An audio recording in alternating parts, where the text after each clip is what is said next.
تو ان ساری چیزوں کا مطالعہ بھی بہت ضروری ہے. بالکل صحیح بات آپ نے کہی، لیکن اس میں میں تھوڑا سا یہ آپ سے بلکہ وضاحت ہی چاہوں گا کہ جب ایف آئی آر کے اندراج میں آپ نے بہت ہی خوبصورت انداز میں یہ ساری بات بتا دی، لیکن اگر ہم عملی طور پہ دیکھیں شاہ صاحب کہ کسی شخص کو اگر ایف آئی آر درج کروانی ہے، وہ تھانے میں جاتا ہے تو فرسٹ آف آل اس کو جو تھانے میں باہر کھڑا جو اردلی ہے اس سے ہی پہلے اس کو سوالات اور جوابات اس طریقے سے اس کو پریشرائز کر دیتا ہے کہ وہ بیچارہ اندر جانا تو اس نے بڑے دور کی بات ہے،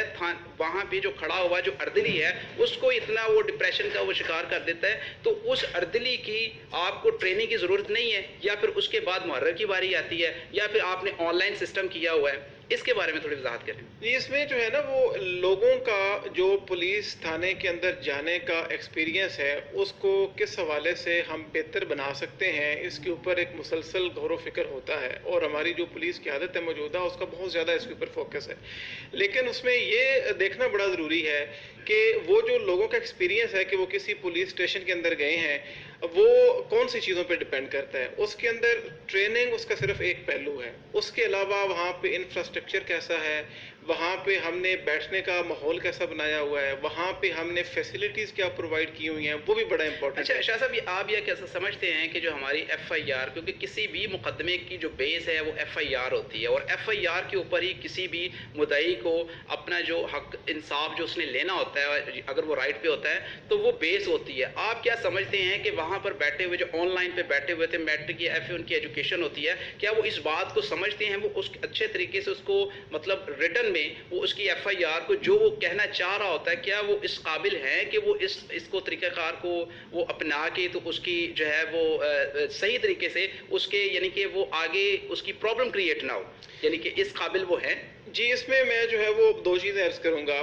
بنیادی طور پہ تو یہ ایک پولیس تھانے کے اوپر یا سٹاف کے اوپر لازم نہیں ہے کہ وہ آپ کی جو تحریر ہے وہ اپنے ہاتھ سے لکھے، بلکہ جو ہے وہ زیادہ تر لوگ یہی کرتے ہیں کہ وہ چاہے اپنے کسی وکیل کی مدد لیں یا کسی جو ہے وہ عرضی نویس کی مدد لیں، وہ اپلیکیشن پراپر طریقے سے درخواست لکھ کے پھر تھانے میں لے کے آتے ہیں. اس کو اس کی طرح سے جو ہے وہ it is reduce to writing, اور پھر اس کو پڑھ کے سنائی جاتی ہے. آپ نے اگر ایف آئی آر پڑھی ہو تو اس کے اینڈ پہ یہ بھی ہوتا ہے کہ یہ جو اس نے اپنی درخواست دی ہے اس کو پڑھ کے سنائی، جس کو اس نے درست تسلیم کیا، اور پھر اس کے نیچے اس نے اپنے دستخط یا نشان انگوٹھا لگایا ہے. لیکن بعض ایسے بھی لوگ ہوتے ہیں درخواست گزار تھانوں کے اندر آتے ہیں کہ جو اپنی ایسی کوئی ریٹن اپلیکیشن لے کے نہیں آتے. ان سے پوری بات سن کے جو بھی ہمارا وہاں پہ دفتر کے اندر سٹاف ہے، خاص طور پہ محرر جسے کہتے ہیں، وہ ان کو پوری طرح سے اسسٹ بھی کرتے ہیں. ان سے پوری بات سن کے اس کو جو ہے وہ فرسٹ ڈرافٹ بنا کے دیتے ہیں. جی شاہ صاحب، آپ سے بات ہوتی رہے گی.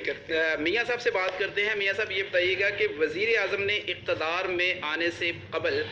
سخت سزاؤں کے بارے میں بات کی تھی کہ ایسے جو مجرم ہیں ان کو سخت سزائیں دی جائیں گی، اور انہوں نے ایگزامپلز بھی دی تھی کہ چائنا میں اس طرح ہوتا ہے، ایران میں اس طرح ہوتا ہے. تو یہ ساری مثالیں جو ہیں یہ